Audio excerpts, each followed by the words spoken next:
Ferme numérique, épisode 2. Lorsqu'Orwell publia son premier roman en 1945, il nous mit en garde contre l'autoritarisme, la manipulation et la façon dont le langage pouvait être détourné pour contrôler des sociétés entières. Son histoire d'animaux renversant un fermier pour finalement tomber sous la coupe de nouveaux maîtres reste une leçon intemporelle. Mais aujourd'hui, nous sommes confrontés à un nouveau type d'exploitation agricole. Un endroit où la charrue a été remplacée par des pixels, où les animaux ne se contentent pas de labourer la terre. Ils font défiler, ils publient, ils consomment et ils obéissent. C'est le monde de Digital Farm. Au cœur de cette ferme se trouve The Feed, un flux lumineux d'informations, de divertissement, de distraction et de contrôle. Les animaux croient qu'ils les relient, les informent et même les libèrent. Mais comme vous l'entendrez bientôt dans les prochains épisodes, le fil d'actualité n'est pas neutre. Il est géré par une force invisible connue sous le nom d'algorithme. Et c'est lui qui décide qui est entendu, qui est réduit au silence et ce que signifie la vérité.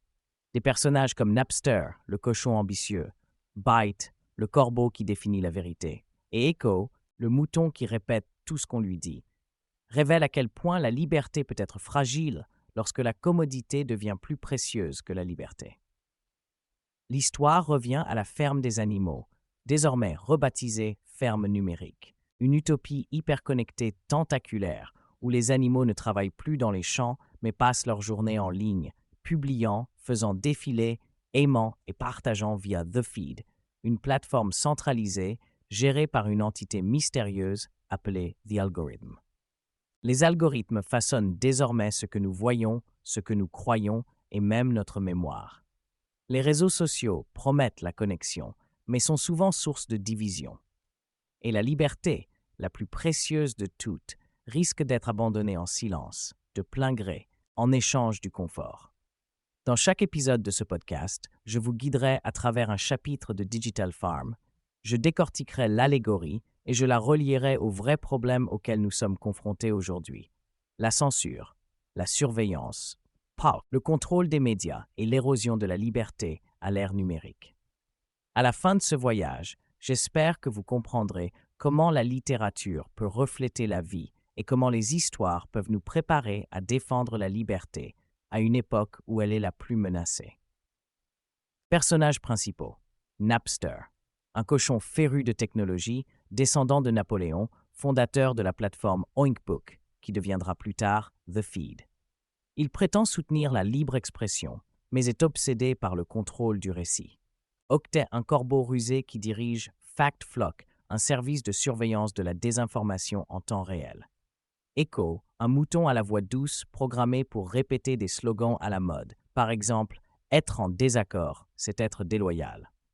Flocon de neige, une chèvre qui ose poser des questions sur les mots interdits et les shadow bans, qualifiés de menaces pour la sécurité. Hashtag, une jeune souris qui rêve d'une véritable égalité et d'une décentralisation. L'algorithme, une force invisible qui façonne ce que les animaux voient, croient et font, vénérée comme omnisciente, mais codée par les cochons il y a longtemps. Les données comme nouveau terrain, cultiver l'information. Au cœur de la ferme numérique, le paysage n'était plus défini par des collines ondulantes et des pâturages luxuriants, mais par le rythme effréné des flux de données. Les animaux, autrefois liés au cycle de la nature, se retrouvaient désormais immergés dans un écosystème virtuel où l'information régnait en maître. Ici, chaque clic, chaque défilement et chaque partage devenait une graine semée dans le terreau fertile du monde numérique. Cultiver l'information avait remplacé le labeur du labourage, mais les conséquences de cette nouvelle agriculture étaient loin d'être anodines. Napster, le cochon technophile qui s'autoproclamait le gardien de cette nouvelle ère, avait inauguré une révolution de la connectivité. Avec le lancement d'Oinkbook, qui fusionna plus tard avec The Feed, il promettait une utopie où chaque animal pourrait s'exprimer librement. Votre voix compte, claironnait-il, ces mots résonnant dans les couloirs numériques. Dans ce monde nouveau et courageux, les animaux étaient devenus à la fois agriculteurs et collecteurs d'informations, leur vie étant étroitement liée à des algorithmes qui dictaient leurs valeurs en fonction de leur engagement et de leur popularité. Tandis que Byte, le corbeau rusé, voltigeait d'un coin à l'autre du feed, il supervisait le processus de culture de l'information d'un œil vigilant. Chargé de diriger le fact flock, Byte se faisait le gardien autoproclamé de la désinformation. Du moins, c'est ainsi qu'il se présentait. En réalité, il était le gardien des récits, passant au crible la mer infinie de publications et de mèmes, éliminant tout ce qui osait remettre en question le discours dominant. La vérité est un effort collectif, proclamait-il, mais la vérité de qui? Dans un monde où les données étaient reines, c'était Byte et ses acolytes à plumes qui détenaient le pouvoir de définir ce qui constituait la vérité. L'information, comme les cultures, exigeait un soin particulier. Les animaux apprirent à optimiser leur contenu, créant des publications qui généraient le plus de j'aime et de partage. Chaque matin, ils se rassemblaient autour de la place de marché numérique, un lieu bouillonnant où les tendances fleurissaient et fanaient comme des fleurs sauvages. Les mèmes jaillissaient du terreau fertile de la créativité. Mais les plus réussis étaient souvent ceux qui adhéraient aux directives établies par l'algorithme. Être en désaccord, c'est être déloyal, répétait Echo la brebis, se pavanant avec la dernière phrase tendance, inconsciente de l'ironie de son adhésion aveugle. Les animaux étaient pris dans un cycle de culture à la fois stimulant et contraignant. Ils se croyaient les architectes de leur propre récit, mais en réalité, ils n'étaient que de simples marionnettes dansant au rythme de l'algorithme, codées jadis par les cochons. Chaque interaction était surveillée, analysée et quantifiée. Ce qui n'était au départ qu'une communauté en quête de connexion s'est rapidement transformé en un champ de bataille où les algorithmes dictaient les interactions et où les animaux étaient livrés à eux-mêmes dans un labyrinthe d'attente, de normes et de règles souvent perçues comme arbitraires. Byte, avec son bec pointu et son intelligence vive, interpellait souvent les masses. Souvenez-vous, chers animaux, l'engagement est notre monnaie d'échange et notre survie en dépend. Les animaux acquiesçaient d'un signe de tête, portés par l'illusion de pouvoir que leur nouvelle identité numérique leur procurait. Agriculteurs d'information, ils étaient aussi soumis à ces contraintes. Plus ils cultivaient, plus ils prenaient conscience que leur valeur dépendait des caprices du feed. Pourtant, ce nouveau mode de vie ne satisfaisait pas tous. Flocon de neige, la chèvre curieuse, commença à remettre en question les fondements mêmes de leur société numérique. « Pourquoi certains mots sont-ils interdits ?» demandait-elle, sa voix s'élevant à peine au-dessus du brouhaha de la foule. Qu'y a-t-il de mal à exprimer sa dissidence? Ces questions flottaient comme un fil fragile, mais elles furent accueillies par le silence, noyées par le chœur d'Echo et d'autres qui répétaient la devise du parti. La censure, c'est la sécurité. Au fil des jours et des semaines, le paysage de la ferme numérique s'est transformé. Le bavardage vibrant qui animait autrefois le feed a commencé à s'estomper, remplacé par un bourdonnement monotone de récits approuvés. Les animaux ont appris à s'auto-censurer, naviguant dans les eaux troubles des algorithmes qui punissaient la divergence. L'excitation de cultiver l'information a cédé la place à une atmosphère étouffante, où la sécurité primait sur l'expression. Les animaux étaient devenus des jardiniers méticuleux, mais le jardin qu'ils cultivaient était celui de la conformité et non de la créativité. Chaque jour qui passait, la frontière entre éducation et contrôle s'estompait. Les animaux prenaient de plus en plus conscience de la main invisible qui guidait leurs interactions. L'excitation de la publication était tempérée par la peur d'être déplatformés ou qualifiés d'acteurs malveillants. La liberté d'expression devenait un privilège réservé à ceux qui respectaient les règles, tandis que d'autres disparaissaient dans l'ombre, leur voix étouffée par la vague incessante du conformisme. À l'ère du numérique, cultiver l'information n'était plus une simple expression. C'était devenu une performance, une danse soigneusement chorégraphiée où les enjeux étaient élevés. Les animaux ont appris à formuler leurs messages avec précision, utilisant des mots-clés et des hashtags tendances pour que leurs publications atteignent le sommet du fil d'actualité. Pourtant, à chaque mention « j'aime » qu'ils recueillaient, ils ressentaient un malaise tenace. Était-ce vraiment la liberté ou simplement une cage dorée ornée des attributs du choix? Hashtag, la jeune souris rêvant d'une véritable égalité observait avec une consternation croissante ses congénères succomber à la pression du conformisme. Il aspirait à un monde où chacun pourrait s'exprimer sans crainte de représailles, où la culture de l'information serait un effort partagé, ancré dans l'authenticité. Mais en parcourant le fil d'actualité, il sentit le poids du désespoir l'envahir. Les couleurs vibrantes du possible s'étaient estompées pour laisser place à un paysage gris de conformité. Tandis que les animaux continuaient à cultiver leur culture numérique, ils ignoraient complètement les coûts cachés liés à leur nouveau pouvoir. La promesse de connexion s'était transformée en un cycle de validation et de peur, où la quête des j'aime éclipsait l'essence même d'une communauté authentique. Dans leur quête d'engagement, ils avaient involontairement façonné un monde où le simple fait de s'exprimer devenait un acte de rébellion. Dans ce monde nouveau et courageux de la ferme numérique, les graines de l'information ont été semées. Mais la récolte a été celle de la confusion et du conformisme. Les animaux, autrefois fiers agriculteurs de leur propre récit, se sont retrouvés pris au piège d'un réseau d'algorithmes, leur voix étouffée par le poids des attentes. Et tandis qu'ils parcouraient leur flux d'informations triées sur le volet, une question persistait. Avait-il véritablement cultivé la liberté ou simplement récolté l'illusion du choix? La graine des nombres. Dans la lueur vibrante des écrans numériques, les animaux de la ferme numérique se délectaient de leur nouveau monde d'information. Mais sous la surface de cette utopie pixelisée se cachait une vérité aussi profonde que troublante. Les données étaient devenues le nouveau terreau, un terreau fertile d'où jaillissaient toutes les pensées, croyances et actions. Ici, les chiffres n'étaient pas de simples symboles, ils étaient des graines, chacune porteuse d'un potentiel de croissance, de transformation et finalement de manipulation. La journée commençait comme toujours, avec les animaux affluant vers le fil d'actualité, leur plateforme centrale, vibrant au rythme des likes, des partages et des notifications. Ils ressentaient un sentiment d'appartenance, une communauté forgée par les interactions numériques qui rythmaient leur journée. Mais en parcourant leur fil d'actualité, ils participaient sans le savoir à une danse complexe chorégraphiée par l'algorithme. Chaque clic, chaque réaction était méticuleusement enregistrée, analysée et réinjectée dans le système, façonnant le monde même dans lequel ils croyaient naviguer librement. Napster, le cochon technophile et architecte de ce paysage numérique, vantait souvent les merveilles des données.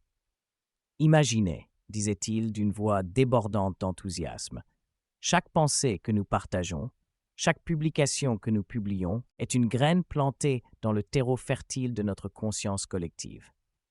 Avec une culture appropriée, nous pouvons faire pousser un jardin d'idées qui fleurira éternellement. » Les animaux applaudissaient, leur foi en sa vision inébranlable. Ils se voyaient comme des cultivateurs d'informations, cultivant leur propre parcelle dans cette vaste étendue numérique. Cependant, ce qu'ils percevaient comme une culture était en réalité un système de contrôle sophistiqué. L'algorithme, une force invisible, un fantôme dans la machine, les surveillait avec une vigilance inébranlable. Ils connaissaient leurs préférences mieux qu'eux, prédisant leurs désirs avec une précision alarmante. Chaque fois qu'un animal interagissait avec une publication, l'algorithme ajustait ses paramètres, semant les graines d'un contenu correspondant à leurs intérêts, tout en éradiquant les voix dissidentes. Byte, le corbeau rusé qui s'était attiré les bonnes grâces de Napster, était le gardien autoproclamé de la vérité. Chef du fact-flock, il surveillait le discours numérique, veillant à ce que seuls les récits acceptables prennent racine.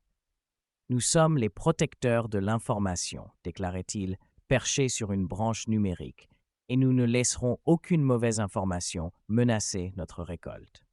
Ses disciples, une volée de perroquets enthousiastes faisant écho à ses sentiments, acquiescèrent avec ferveur. Ils avaient été conditionnés à faire confiance à Byte, à croire que la réalité organisée qui leur était présentée était une vérité collective, plutôt qu'une façade soigneusement entretenue. Mais tous les animaux ne se laissaient pas influencer aussi facilement. Flocon de neige, la chèvre curieuse, commença à remarquer les subtils changements dans leur paysage numérique. Des questions bouillonnaient sous la surface de son esprit, tels des graines en quête de soleil. Pourquoi certains mots sont-ils signalés comme dangereux demanda-t-elle un jour, la voix tremblante d'incertitude.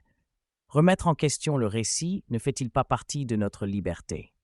La réponse fut prompte et impitoyable. Echo, le mouton à la voix douce, bêla le mantra à la mode. Être en désaccord, c'est trahir. Les autres animaux acquiescèrent, leurs pensées instantanément redirigées, comme si l'acte même de contestation avait été arraché à l'existence. Flocon de neige sentit le poids de l'isolement peser sur elle, réalisant que le simple fait de remettre en question suffisait à la faire passer pour une paria. Au fil des jours et des semaines, les animaux continuaient d'interagir avec le feed, parfaitement inconscients de la culture sinistre qui s'y déroulait. Leurs interactions devenaient un cycle de renforcement. Plus ils aimaient, partageaient et commentaient, plus l'algorithme adaptait leurs expériences. C'était une forme d'agriculture insidieuse qui ne récoltait pas de fruits, mais la conformité. Chaque hashtag tendance, chaque mème viral était une plante soigneusement cultivée, conçue pour prospérer dans un environnement où la dissidence était non seulement découragée, mais activement éradiquée. Hashtag. La jeune souris, qui avait toujours rêvé d'une véritable égalité, ressentait un malaise grandissant. Il observait les animaux autour de lui se déconnecter de plus en plus de l'idée même d'autonomie. Les germes du nombre, autrefois perçus comme une source d'émancipation, étaient désormais brandis comme des armes contre eux. Il aspirait au jour où ils pourraient se réapproprier leur récit, où le terreau de leurs pensées pourrait s'enrichir de diversité plutôt qu'être étouffé par l'uniformité. Poussé par ce désir, Hashtag s'est lancé dans une quête pour découvrir les vérités cachées derrière l'algorithme.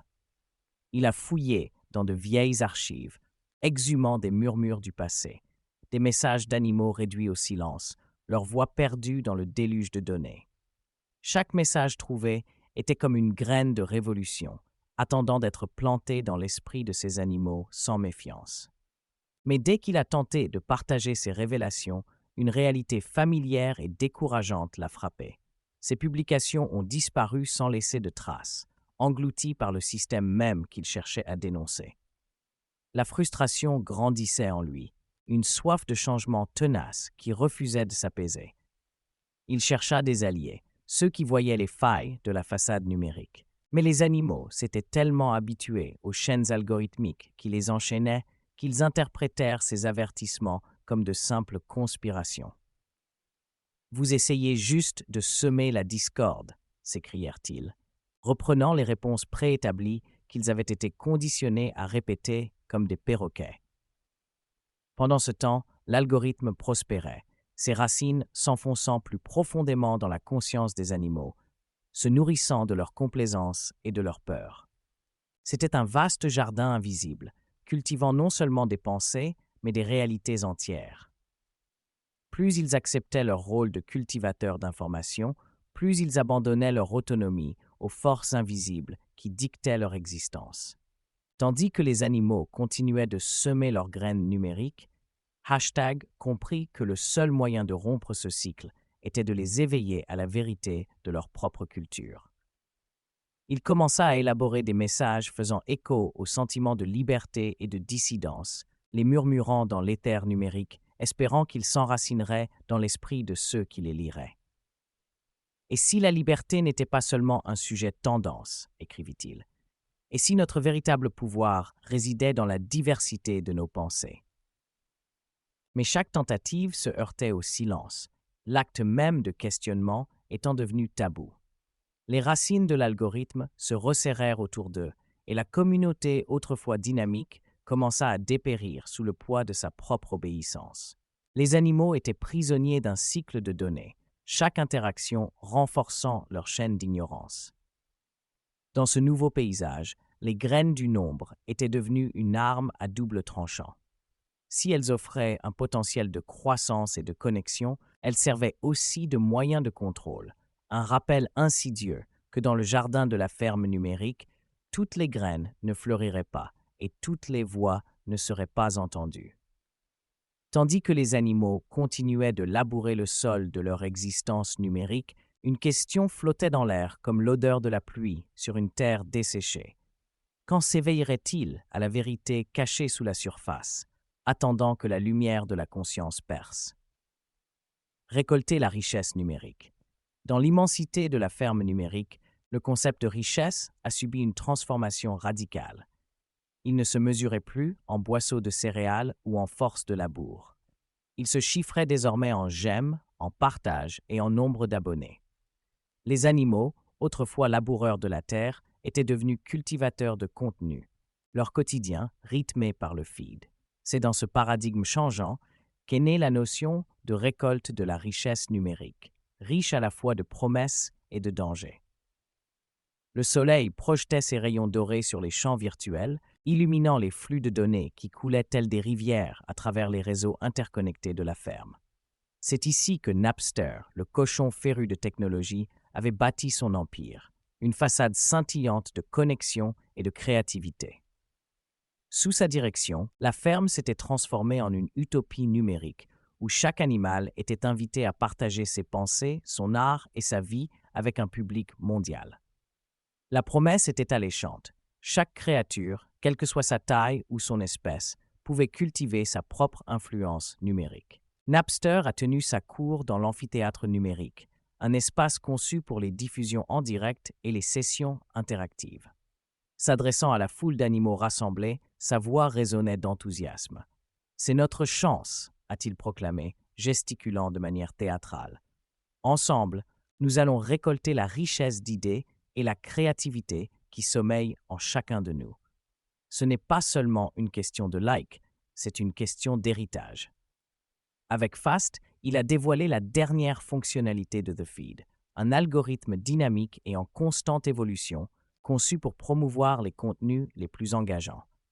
Les animaux ont applaudi, leur enthousiasme palpable, imaginant un monde où leur voix pourrait s'élever au-dessus du brouhaha, où leurs pensées pourraient s'épanouir comme des cultures nourries par le soleil. Napster a promis que The Feed récompenserait l'originalité, la créativité et l'authenticité, des valeurs qui résonnaient avec les espoirs et les rêves des animaux. Mais à mesure que les animaux s'efforçaient de cultiver leur présence numérique, les règles d'engagement ont commencé à révéler leur complexité inavouée. Byte, le corbeau rusé, avait été nommé à la tête FactFlock, le service de surveillance de la désinformation qui patrouillait le paysage virtuel. Chaque fois qu'un animal partageait une idée s'écartant des récits officiels, Byte intervenait d'un croassement aigu, déclarant « faux, non vérifié, désinformation ». Sa présence jetait une ombre sur l'atmosphère vibrante qui avait autrefois prospéré grâce à la liberté d'expression.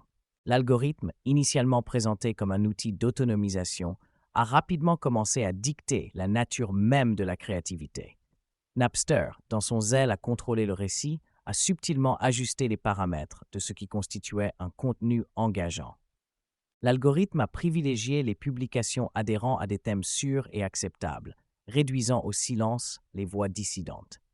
Hashtag, la jeune souris qui caressait les rêves d'égalité et de décentralisation véritable, a observé avec consternation la mosaïque d'idées commencer à s'effilocher. Pourquoi devons-nous nous conformer à ces contraintes?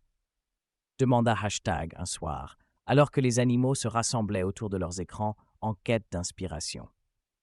Nos idées ne devraient-elles pas pouvoir s'épanouir librement comme les fleurs sauvages qui recouvraient autrefois les champs? Echo, la brebis à la voix douce, intervint en récitant l'un des slogans à la mode.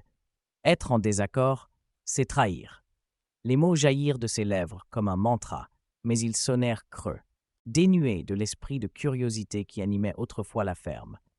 Les autres animaux acquiescèrent, leur enthousiasme s'estompant à mesure que la soumission s'installait. Au fil des semaines, la promesse de richesse numérique a commencé à se muer en quelque chose de plus sinistre. Les animaux, autrefois désireux de partager leurs pensées, se sont mis à trier soigneusement leurs publications, de peur d'être qualifiés d'acteurs malveillants. Chaque j'aime, chaque partage devenait un pari risqué, un jeu de capital social à enjeu élevé. Alors que Hashtag parcourait les dernières actualités, il tomba sur un serveur caché niché dans la grange numérique. C'était un véritable trésor de messages bruts, crus et non édités. écrits par des animaux qui avaient autrefois osé dire leur vérité. Ces mots évoquaient la liberté. Un message glaçant apparut à l'écran. Le message a été supprimé pour violation des standards de la communauté. Son cœur se serra. L'essence même de la richesse numérique, la capacité de communiquer, de se connecter, avait été arrachée par la main invisible de l'algorithme. Le désespoir l'envahit. Il réessaya, rédigeant un message soulignant l'importance de remettre en question l'autorité et de reprendre le contrôle. Mais une fois de plus, ses efforts furent contrecarrés. Son compte fut signalé pour ingérence étrangère, une étiquette qui scella son sort. Les autres animaux, conditionnés à considérer la dissidence comme une menace, votèrent son bannissement pour le bien commun. Sombre témoignage de l'effet paralysant du contrôle algorithmique. Dans le silence résonnant de la grange, Hashtag sentit le poids du désespoir peser sur lui. L'utopie numérique était devenue une cage dorée, dont les barreaux n'étaient pas faits de fer, mais de codes invisibles et de décrets algorithmiques. En regardant ses semblables parcourir des contenus sélectionnés, le regard vitreux et l'esprit abruti, il réalisa le véritable prix de l'exploitation des richesses numériques, une perte d'authenticité, une soumission aux caprices de l'algorithme. Pourtant, même au plus profond du désespoir, une lueur d'espoir subsistait. Hashtag savait que les graines de la rébellion avaient été semées, enfouies sous la surface de la complaisance. Il résolut de renouer avec le serveur caché, afin de partager les vérités sans filtre jusque-là passées sous silence. Dans les recoins les plus sombres de la ferme numérique, il cultiverait une nouvelle forme de richesse, fondée sur l'authenticité, la dissidence et le pouvoir des voix qui refusaient d'être étouffées. Et peut-être, les animaux se réveilleraient-ils de leur sommeil et reprendraient-ils leur pouvoir, suscitant une nouvelle moisson d'idées qui s'épanouirait au-delà des confins du feed. Si vous trouvez un sens à cet ouvrage, je vous invite à lire Digital Farm sur Amazon et à me rejoindre pour construire quelque chose d'encore plus grand, la Global Sovereign University, une organisation à but non lucratif dédiée à l'éducation gratuite dans le monde entier. Ensemble, nous reconstruisons la civilisation, une voix à la fois. Merci de vous joindre à moi pour cette introduction au podcast Digital Farm. D'ici là, restez vigilants, réfléchis et n'oubliez pas, la liberté est une récolte pour laquelle il vaut la peine de se battre.